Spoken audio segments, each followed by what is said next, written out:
కుప్పం మండల పరిధిలో శాంతి భద్రతలకు విఘాతం కలిగిస్తే సహించేది లేదని పట్టణ నూతన సిఐ శంకరయ్య హెచ్చరించారు.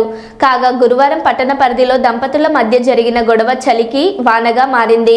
భార్యాభర్తల గొడవలు సద్దుమణిగించే క్రమంలో పెద్దలు పంచాయతీ నిర్వహించారని, ఈ క్రమంలో మాటా పెరిగి ఇరు వర్గాలు ఒకరిపై మరొకరు దాడికి తెగబడ్డారు. ఎస్ఐ టిఎల్ ఈ క్రమంలో మాటా పెరిగి ఇరు వర్గాలు ఒకరిపై మరొకరు దాడికి తెగబడ్డారు సిఐ తెలిపారు.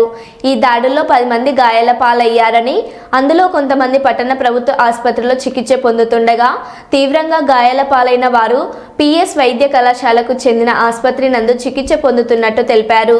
ఇరు వర్గాలపై కేసు నమోదు చేసిన పోలీసులు విచారణ చేపట్టామని, విచారణ అనంతరం చట్టరీత్యా చర్యలు తీసుకుంటామని పట్టణ సిఐ తెలిపారు.